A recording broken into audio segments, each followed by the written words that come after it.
முத்தம் கொடுக்குறாரு, கட்டி பிடிச்சி அரவணைக்கிறார். நீ என் பிள்ளை தானே அப்படின்னு கேட்குறாரு. நீ தான் என் பிள்ளை, நீ என் பிள்ளை தான் அப்படின்னு சொல்கிறார். என் செல்ல பிள்ளைன்னு சொல்கிறார். சொல்லும்போது என்ன ஆகுது, அந்த பிள்ளைக்கு சந்தோஷம் தாங்க முடியல. அப்படிப்பட்ட ஒரு பிள்ளையை பார்த்துருக்கீங்களா?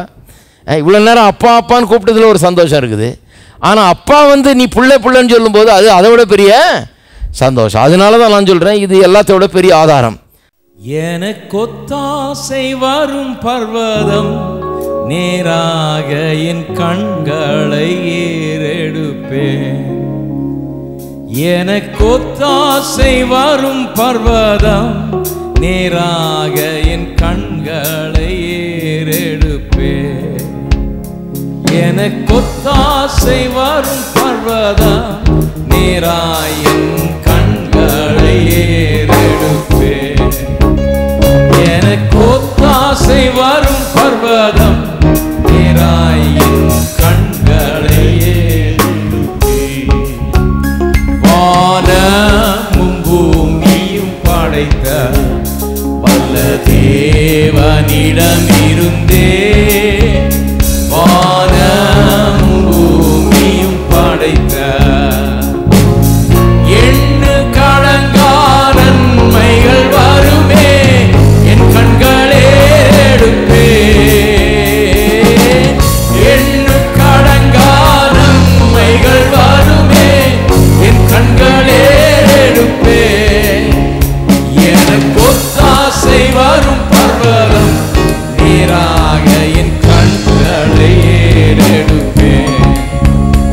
எனக்கொத்தாசை வரும் பர்வதம், நேராக என் கண்களை ஏறெடுப்பேன். மலைகள் பெயர்ந்தகன்றிடினும், நிலை மாறி புவி அகன்றிடினும். மலைகள் பெயர்ந்தகன்றிடினும், மாறிடுமோ அவர் கிருபை என்னாலும், ஆறுதல் எனக்கு அவரே. மாறிடுமோ அவர் கிருபை என்னாலும், ஆறுதல் எனக்கு அவரே. எனக்கொத்தாசை வரும் பர்வதம், நேராக என் கண்களை ஏறெடுப்பேன். எனக்கொத்தாசை வரும் பர்வதம், நேராக என் கண்களை ஏறெடுப்பேன். கொழும்பு ஹேவ்லாக் சிட்டியில் நடைபெறவுள்ள பிலிவர்ஸ் கான்ஃபரன்ஸில் போதகர் சாம் செல்லத்துரை பேசுகிறார். நாள் 2015 மார்ச் 5. நேரம் காலை 9 முதல் மாலை 5:30 மணி வரை. இடம் Havelock city club house, 324 Havelock road, Colombo 5. முன்பதிவு செய்தல் அவசியம். மேலும் விவரங்களுக்கு கீழ்காணும் எண்களில் தொடர்பு கொள்க.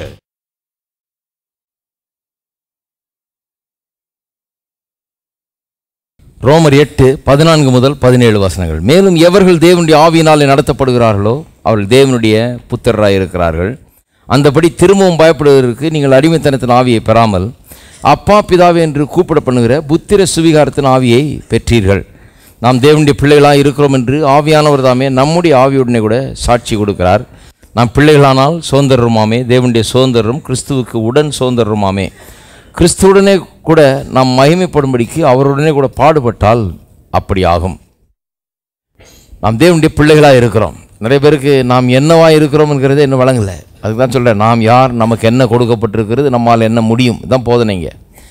நாம் யார், நிறைய பேருக்கு நாம் யாருன்னே தெரியாது. அவங்க சொல்லுவாங்க, நாங்கள் இந்த ஜாதி, இந்த ஊர், என் படிப்பு இது, நான் ஒரு ஏழை விசுவாசி, இந்த மாதிரி தான் பேசிகிட்டு இருப்பாங்க பாருங்கள். அவங்களுக்கு இந்த உலக பிரகாரமான ஒரு ஐடென்டிட்டி அதுதான் தெரியுமா ஒழிய, கிறிஸ்துவின் மூலமாக, சிலுவையின் மூலமாக, நடந்து ஏறிய காரியங்கள் மூலமாக நான் இப்பொழுது என்னவாக இருக்கிறேன் அப்படிங்கிற ஒரு கண்ணோட்டத்தில் இன்னும் அநேக கிறிஸ்தவர்கள் தங்களை பார்க்க அறியாதவர்களாக இருக்கிறார்கள். அதனால தான் பவுல் அப்போஸ்தலன் சொல்கிறார், நான் இனி மாம்சத்தின்படி ஒருவனையும் அறியேன். ஒருவன் கிறிஸ்துவுக்குள் இருந்தால் அவன் புது சிருஷ்டியாக இருக்கிறான், பழையவளெல்லாம் ஒளிந்து போயின எல்லாம் அவருடைய நோக்கு. இது எப்படி பாருங்கள், எப்படி இருக்குது பாருங்கள். அவர் மனுஷன் எப்படி பார்க்குறாரு, ஒருவன் கிறிஸ்துவுக்குள் இருந்தால் அவன் புது சிருஷ்டியாக இருக்கிறான், பழையவெல்லாம் ஒளிந்து போயின எல்லாம் புதிதான். டோட்டல் டிஃப்ரெண்ட் அவுட்லுக், வேறு மாதிரி இருக்குது அவர் என்றதே.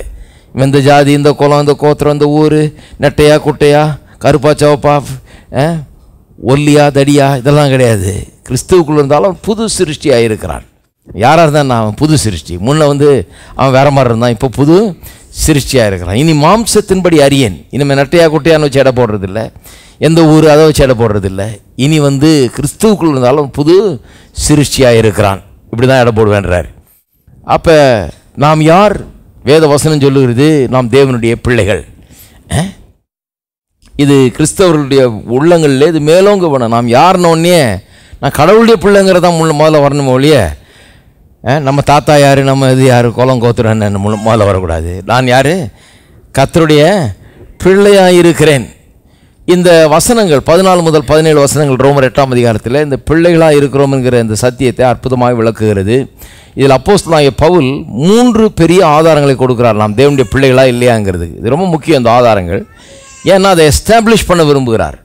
அதை ஏன் நிச்சயமாய் அதை அறிந்து கொள்ள வேண்டியதாக இருக்குதுன்னு சொன்னால், பிள்ளைகளானால் சுதந்திரருமாமே, தேவனுடைய சுதந்திரம் கிறிஸ்துவோடு உடன் சுதந்திரமாக இருக்கிறோமேன்னு சொல்லியிருக்குது 17ஆம் வசனம்.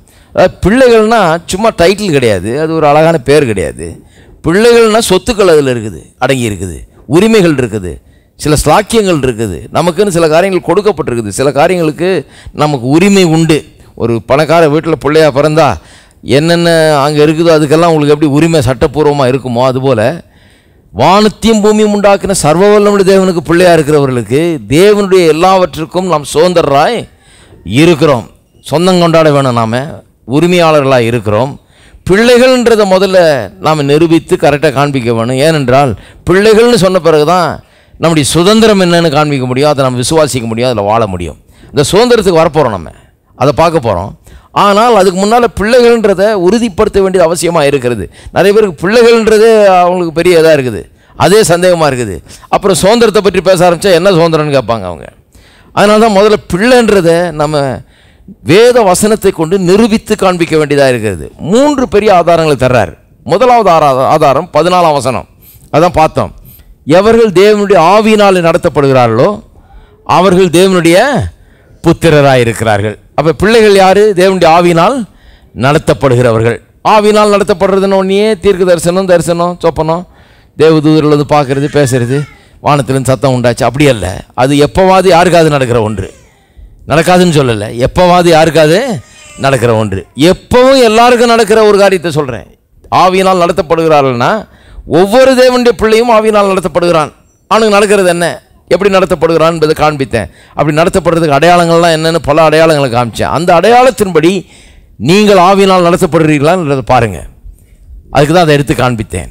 ஆவியினால் நடத்தப்பட்டால் நீங்கள் தேவனுடைய பிள்ளை, அது முதல் ஆதாரம். 2வது ஆதாரம் 15ஆம் வசனத்தில் கொடுக்கப்பட்டிருக்கிறது. அங்கே என்ன சொல்லப்பட்டிருக்கிறது? திரும்பவும் பயப்படுவதற்கு நீங்கள் அடிமைத்தனத்தின் ஆவியை பெறாமல் அப்பா பிதாவே என்று கூப்பிட பண்ணுகிற புத்திர சுவிகாரத்தின் ஆவியை பெற்றீர்கள். புத்திர சுவிகாரத்தின் ஆவியை பெற்றீர்கள். அப்ப அப்பா பிதாவே என்று கூப்பிட பண்ணுகிற புத்திர சுவிகாரத்தின் ஆவி உங்களுக்குள்ள இருக்கா? அது 2வது ஆதாரம். தேவனை உரிமையோடு அப்பா பிதாவே என்று கூப்பிட்டு அவரிடத்தில் விண்ணப்பிக்கிறவர்களா இருக்கிறீங்களா? தேவனுடைய பிள்ளைனால அவர் எனக்கு தகப்பன் அப்படின்னு சொல்லி அந்த விதத்தில் அவர்கிட்ட வர்றீங்களா? அப்பா பிதாவேன்னு கூப்பிடுறீங்களா? அப்படி கூப்பிட பண்ணுகிற ஆவி உங்களுக்குள்ள இருக்குதா? அது 2வது ஆதாரம். நீங்கள் தேவனுடைய பிள்ளைங்கிறதுக்கு 2வது ஆதாரம். 3வது ஆதாரம் எல்லாவற்றை காட்டிலும் மிகவும் வலுவான ஆதாரம். அதாவது பிரசங்கம் பண்ணும்போதே எங்களுக்கெல்லாம் அந்த காலத்தில் கற்றுக் கொடுத்தாங்க. என்னென்னா, ஆதாரங்களை பேசினா 1 2 3 ஆதாரங்களை கொடுத்தா முதல்ல கொஞ்சம் சாதாரண இதிலேருந்து ஆரம்பித்து போக போக போக இன்னும் அதிக வலுவுள்ள ஆதாரங்களாக கொடுத்துக்கிட்டே வரணும்னு அதே மெத்தட் தான் ஃபாலோ பண்ணுறார் பவுல். இங்கே என்ன சொல்கிறாரு? முதல்ல நீங்கள் ஆவியினால் நடத்தப்பட வேணும், அப்போ தேவனுடைய பிள்ளைகள்ன்றாரு. அங்கேருந்து ஆரம்பிக்கிறார். அடுத்து என்ன சொல்கிறாரு? புத்திர சுவிகாரத்தின் ஆவி உங்களுக்குள்ளே இருந்து அப்பா பிதாவே என்று உங்களை கூப்பிட பண்ணுகிறது. அது 2வது ஆதாரம். அது முதல்ல விட இன்னும் கொஞ்சம் ஸ்ட்ராங்கு. இப்போ 3வது இன்னொரு ஆதாரம். அது என்ன? 16ஆம் வசனத்தில் சொல்லப்பட்டிருக்கிறது, நாம் தேவனுடைய பிள்ளைகளாக இருக்கிறோம் என்று ஆவியானவர் தாமே நம்முடைய ஆவியுடனே கூட சாட்சி கொடுக்கிறார். இதுதான் ரொம்ப ஸ்ட்ராங்கஸ்ட். நாம் பிள்ளைகள் என்று ஆவியானவர் தாமே நம்முடைய ஆவியுடனே கூட சாட்சி கொடுக்கிறார். There is an inner witness, inward witness. நமக்கு உள்ளாக ஒரு சாட்சி இருந்து கொண்டே இருக்குது, ஒன்று சொல்லிக்கிட்டே இருக்குது. என்னென்னு? நாம் தேவனுடைய பிள்ளைகள்னு. அப்பா பிதாவேன்னு கூப்பிடும்போது நாம் என்ன சொல்கிறோம்? நான் பிள்ளை அவர் அப்பான்னு சொல்லிட்டு இருக்கிறோம். அப்பா பிதாவேன்றதுக்கு அதுதான் அர்த்தம். நான் பிள்ளைன்னு சொல்லிகிட்டு இருக்கிறோம். அது ஓகே, அது ஒரு விதத்தில் கரெக்டு தான். ஆனால் நான் அப்பான்னு சொல்லிட்டு இருக்கிறதுக்கு அவர் என்ன பண்ணுறாரு, நீ பிள்ளைன்றாரு. அடுத்த ஸ்டெப்பு, நான் வெறும் அப்பான்னு சொல்லி அவர் ஒன்றுமே சொல்லலைன்னா கொஞ்சம் நேரம் போட்டு சந்தேகம் வந்துடுறேன் எனக்கு. நான் அப்பான்னு கூப்பிட்டுருக்கேன், அவர் கண்டுக்காமல் இருக்கிறாருன்னு. உதாரணம் சொல்கிறேன், பிள்ளையும் அப்பாவையும் பார்த்துருக்கீங்க இல்லையா? சின்ன பிள்ளைகளை பார்த்துருக்கீங்க, அப்பா காலை பிடிச்சிட்டு பேண்ட்டை பிடிச்சி இழுத்துக்கிட்டே இருக்கும். கடைக்கு கூப்பிட்டு போகிறீங்க வைங்க, கூட நின்றுக்கிட்டு அப்பான்னு போட்டு ஒரு நிமிஷத்துக்கு ஒருக்கா போட்டு இழுத்துக்கிட்டே இருக்கான். அப்பா பிஸியாக அங்கே ஷாப்பிங் பண்ணிகிட்டு இருக்கிறாரு, மீன் என்ன விலைன்னு கேட்டுட்டு இருக்கிறாரு. இதை நல்லா போட்டு அப்பான்னு பிடிச்சி இழுத்துக்கிட்டே இருக்கும். கொஞ்ச நேரம் கண்டுக்காமல் இருக்கிறாரு. தெரியுது பிள்ளைன்னு கையை பிடிச்சிட்டு இருக்காரு, அதை பிடிச்சி இழுத்துக்கிட்டே இருக்குது, அட்டென்ஷனை வாங்க பார்க்குது. ஆனால் இவர் பிஸியாக இருக்கார், அப்பான்னு கூப்பிட்டுட்டே இருக்கு. அந்த பிள்ளைக்கு தெரியுது இவர் தான் அப்பா, அதனால தான் நம்மளை கூப்பிட்டு வந்துருக்கிறாரு, இவர் தான் அப்பா, அதனால தான் நம்மளை கையை பிடிச்சிட்டு. ரோட்டில் யாராவது பார்த்த பிள்ளைய கையை பிடிச்சி கொண்டு போவீங்க கிடையாது. வீட்டிலேருந்து கூப்பிட்டு வந்துருக்கிறாரு, எதுக்கு? அப்பா இவர் தான், கையை பிடிச்சிட்டு இருக்காரு, ஏன்னா இவர் தான் அப்பான்னு தெரியுது. பிள்ளைக்கு கூப்பிடுது, அப்பான்னு கூப்பிடுது. ஆனால் திடீர்னு அப்பா என்ன பண்ணுறாரு, கண்டுக்காமல் இருந்தவர், கண்டுக்காது போல் இருந்தவர் திடீர்னு அந்த வேலையெல்லாம் முடிச்சுட்டு டக்குன்னு இங்கே திரும்பி பிள்ளைய தூக்கி என்னடா ராஜான்னு சொல்லி தூக்கி மேலே வச்சுக்கிறாரு, தூக்கி போட்டு விளையாடுறாரு, முத்தம் கொடுக்குறாரு, கட்டி பிடிச்சி அரவணைக்கிறார். நீ என் பிள்ளை தானே அப்படின்னு கேட்குறாரு. நீ தான் என் பிள்ளை, நீ என் பிள்ளை தான் அப்படின்னு சொல்கிறாரு, என் செல்ல பிள்ளைன்னு சொல்கிறார். சொல்லும்போது என்ன ஆகுது, அந்த பிள்ளைக்கு சந்தோஷம் தாங்க முடியல. அப்படிப்பட்ட ஒரு பிள்ளையை பார்த்துருக்கீங்களா? இவ்வளோ நேரம் அப்பான்னு கூப்பிட்டதில் ஒரு சந்தோஷம் இருக்குது, ஆனால் அப்பா நீ பிள்ளைன்னு சொல்லும்போது அது அதை விட பெரிய சந்தோஷம். அதனால தான் நான் சொல்கிறேன், இது எல்லாத்தோட பெரிய ஆதாரம். 15ஆம் வசனம் நான் அவர் அப்பா பிதாவென்று கூப்பிடுகிற அந்த சத்தம் எனக்குள்ளேருந்து உண்டாகிறது. ஆனால் 16ஆம் வசனம் அவர் என்ன, நீ தான் என் பிள்ளைன்னு எனக்குள்ளே இருந்துக்கிட்டே சொல்லுகிறார், எனக்கு சந்தோஷம் பெருகுகிறது. இதுதான் அதனுடைய வித்தியாசம், அதனால புரிந்து கொள்ள வேண்டும். அப்படிப்பட்ட ஒரு உணர்வை எனக்குள்ளாக இருந்து ஏற்படுத்துகிறார். நான் தான் அவருடைய பிள்ளை என்கிற அந்த காரியத்தை உள்ளே இருந்து எனக்கு தெரியப்படுத்தி கொண்டு இருக்கிறார். இது ரொம்ப ஒரு முக்கியமான ஒரு சத்தியம். பாருங்க, இந்த புராட்டஸ்டன்ட் இயக்கம் ஆரம்பித்த பிறகு, சீர்திருத்த இயக்கம் வந்த பிறகு, மார்ட்டின் லூத்தருடைய காலத்துக்கு பிறகு, இது ரொம்ப ஒரு முக்கியமான ஒரு பங்கு வகித்தது சபையினுடைய எழுச்சியில். இந்த போதனை 14 முதல் 16 வசனங்கள் ரொம்ப முக்கியமான ஒரு பங்கு வகித்தது. ஏன்னு சொன்னால், அன்றைக்கு வரை புராட்டஸ்டன்ட் சீர்திருத்தம் வர்ற வரைக்கும் இந்த பிள்ளைகள் என்கிற நிச்சயத்தை யாரும் போதிக்கவில்லை.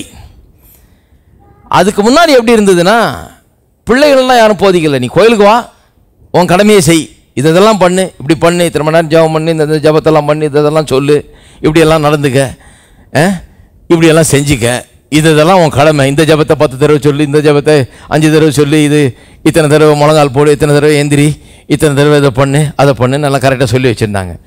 ஜனங்க அதெல்லாம் பண்ணிகிட்டு இருக்கிறாங்க. பண்ணிகிட்டு இருந்து இப்போ என்னங்க, இப்போது நான் பிள்ளையான்னு கேட்டால் இப்போ உனக்கு தெரியாது. அப்போ சாகிற நேரத்தில் நான் பிள்ளையா அதாவது சொல்லுங்கள், சந்தோஷமாக செத்து போகிறேன்னு சொன்னால் அப்பவும் தெரியாதுன்றாங்க.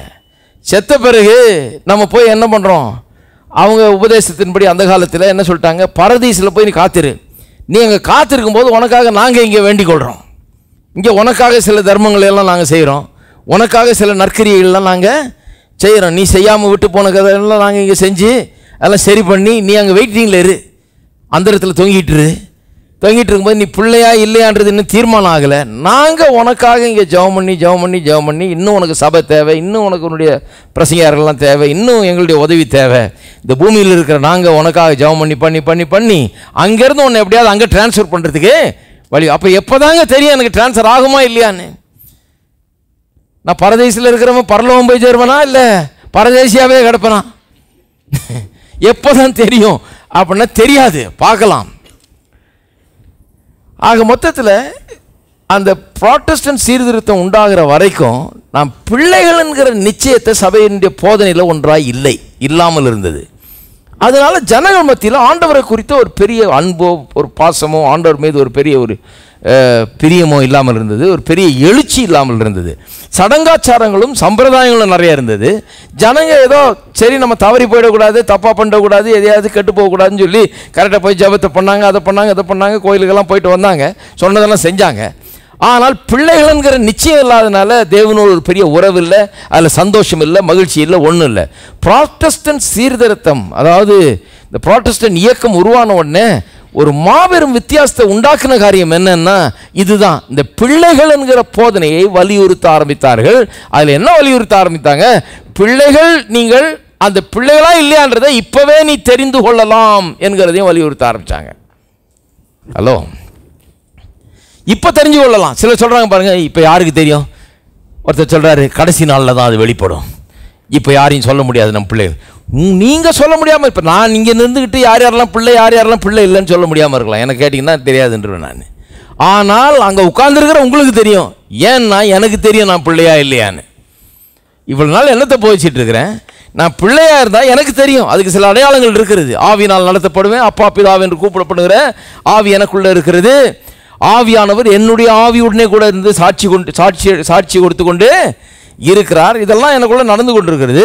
அப்ப பிள்ளையா இருக்கிற எனக்கு தெரியும். மற்றவங்களுக்கு ஒருவேளை நான் பிள்ளைன்னு தெரியாம இருந்தா கூட, அது விளங்காம இருந்தா கூட எனக்கு நிச்சயமா தெரியும். அப்ப நான் சொல்றேன், உங்களுக்கும் நிச்சயமா தெரியும் நீங்க பிள்ளைகளா இல்லையாங்கிறது நிச்சயமா தெரியும். அப்ப புராட்டஸ்டன்ட் இயக்கத்தில் இதை ரொம்ப பிரதானமா போச்சாங்க. ஜார்ஜ் விட்ஃபீல்டு, வெஸ்லி போன்றவர்கள்லாம் ஒரு பெரிய எழுச்சியை ஏற்படுத்தினார்கள். எப்படின்னா, பிள்ளைகளாய் நீங்கள் மாற முடியும், பிள்ளைகள் என்பதை அறிந்து கொள்ள முடியும், பிள்ளைகளாய் நீங்கள் வாழ முடியும், அவர்களுடைய பரலோக தகப்பன், நீங்கள் அவருடைய பிள்ளைகள், இதை அறிந்து கொள்ள முடியும், இதை நிச்சயத்தை நீங்கள் பெற்றுக்கொள்ள முடியும் என்று போதித்தார்கள். அதனால ஜனங்கள் மத்தியில் ஒரு பெரிய எழுச்சி. ஜனங்கள் தேவனை நேசிக்க ஆரம்பித்தாங்க. ஜனங்கள் தேவனுடைய வர ஆரம்பித்தார்கள்.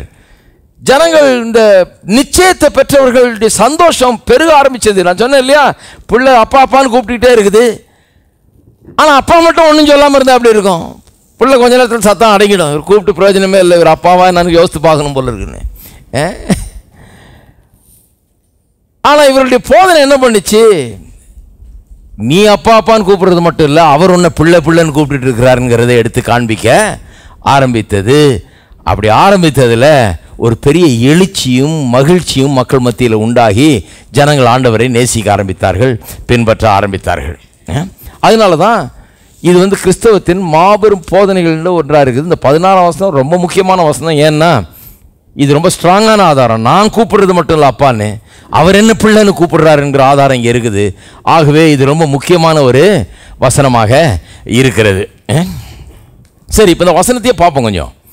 16ஆம் வசனம், நாம் தேவனுடைய பிள்ளைகளாக இருக்கிறோம் என்று ஆவியானவர் தாமே நம்முடைய ஆவியுடனே கூட சாட்சி கொடுக்கிறார். இந்த சாட்சி கொடுக்கிறார் அப்படின்னு சொன்ன உடனே இது பல குழப்பங்களுக்கு வழிவகுக்கிறது. பாருங்க, எதையாவது ஒன்று வேதம் சொல்ல போய் கடைசியில் அதை வச்சு குழப்பி தான் தள்ளுறாங்க நிறைய பேர். ஆவியானவர் எனக்குள்ளே இருந்து சாட்சி கொடுக்குறாருன்னு சொன்ன உடனே சிலர் என்ன பண்ணிட்டாங்க, சாட்சி கொடுக்குறாருன்னா அவர் என்ன இடத்துல பேசுகிறாரு, எப்படி பேசுகிறாரு? ஆடிபிளாக பேசுகிறார். என் காதில் கேட்கக்கூடிய அளவுக்கு அவர் பேசுகிறார். இங்கே சொல்லியிருக்குது அப்படி சொல்லலை. என்னுடைய ஆவிக்குள்ளே இருந்து கொண்டு ஆவியானவர் என்னுடைய ஆவியுடனே கூட சாட்சி கூட உள்ளே நடக்கிற ஒரு விஷயத்தை சொல்லியிருக்குது. ஆனால் இவங்க என்ன சொல்லிடுறாங்க, நிறைய பேர் இதை வச்சு என்ன பண்ணிட்டாங்க, ஆவியானவர் பேசுகிறாரு, எப்படி பேசுகிறாருன்னா ஆடிபிளாக பேசுகிறாருங்கிற விதத்தில் போயிடுறாங்க. எனக்கு ஒரு உண்மை சம்பவத்தை பற்றி கேள்விப்பட்டேன். பல வருஷம் முன்னால் ஒரு பெரிய போதகர் இடத்துல ஒரு பெண்ணை கொண்டு வந்தாங்களாம். பாருங்கள், மென்டல் அசைலத்துலேருந்து கொண்டு வந்துருக்குறாங்க, மென்டல் ஹாஸ்பிட்டல்லேருந்து. நல்ல ஒரு ஆவிக்குரிய சபையை சேர்ந்த பெண்ணு தான், ஆனால் மென்டல் ஹாஸ்பிட்டலில் இருக்கிறாங்க. கொண்டு வந்துருக்குறாங்க. இந்த பிரசங்கியார் அதுக்கு ஜெபம் பண்ணணும்னு போயிருக்காரு. ஜெபம் பண்ணலான்னு அன்றைக்கி ஒரு நாள் பர்மிஷன் வாங்கி கொண்டு வந்துருக்குறாங்க. பிரசங்கியார் ஜெபம் பண்ணலான்னு கையை வச்சு ஜெபம் பண்ண ஆரம்பிச்சப்போ ஆண்டவர் சொன்னார், ஜெபம் பண்ணாத, முதல்ல பேசு அந்த பெண்ணோட என்ன. ஏன்னா அந்த பெண்ணுடைய பிரச்சனை என்னன்னா, ஆண்டவர் சத்தமாக பேசணும், ஊரறிய பேசணும். என்கிட்ட பேசினா எல்லாருக்கும் கேட்குற மாதிரி பேசணும், பர்டிகுலராக என் காதில் விழுற மாதிரி பேசணும். ஆண்டவர் அப்படி பேசுறது இல்லை பாருங்கள், சாதாரணமாக பேச முடியாதுன்னு சொல்ல.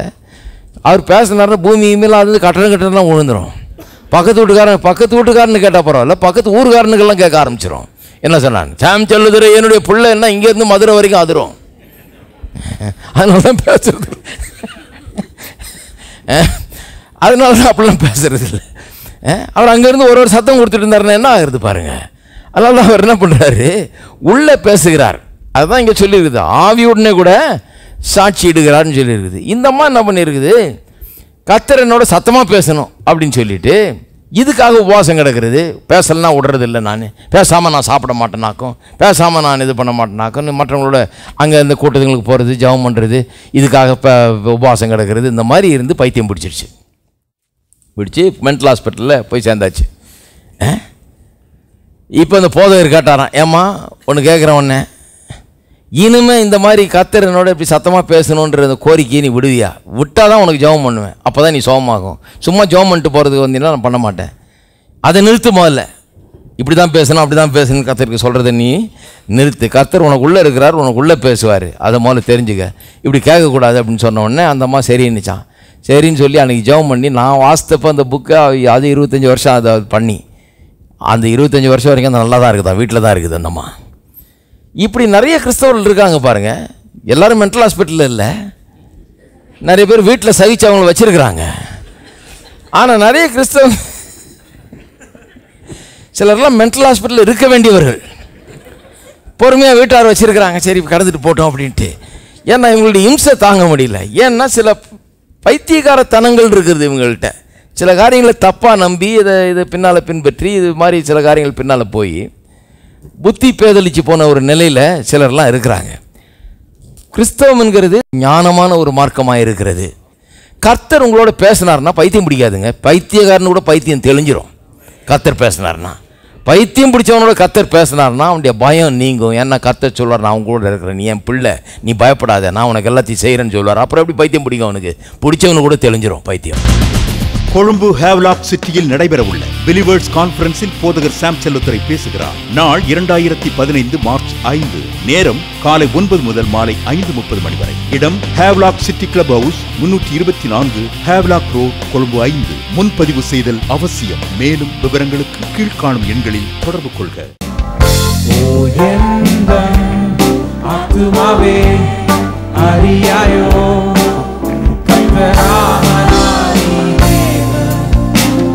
பட்சத்தில் இருக்கிறார். அஞ்சாதே ஆத்துமாவே அமர்ந்திரு, இனியும் வளர்க்கத்தான் பலம் தந்து தாங்குவார். உயர்ந்து கழுகை போல நான் எழும்புவேன். நடந்தாலும் ஓடினாலும் சோர்ந்திட மாட்டேன். தேவரீ போவதில்லை வழி, ஆச்சரியமே உம்மை என்றும் நான் நம்புவேன். உயர்ந்து கழுகை போல நான் எழும்புவேன். நடந்தாலும் ஓடினாலும் சோர்ந்திட மாட்டேன். தேவரீ சோர்ந்து போவதில்லை உம்மடி, ஆச்சரியமே உம்மை என்றும் நான் நம்புவேன்.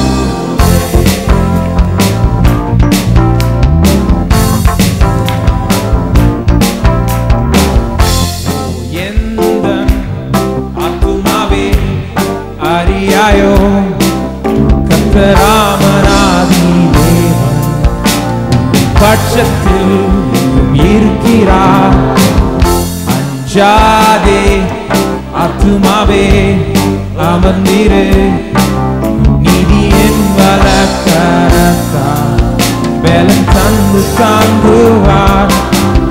உயர்ந்து கழுகை போல நான் எழும்புவேன். நடந்தாலும் ஓடினாலும் சோர்ந்திட மாட்டேன். தேவரீ சோர்ந்து போவதில்லை வழி, ஆச்சரியம்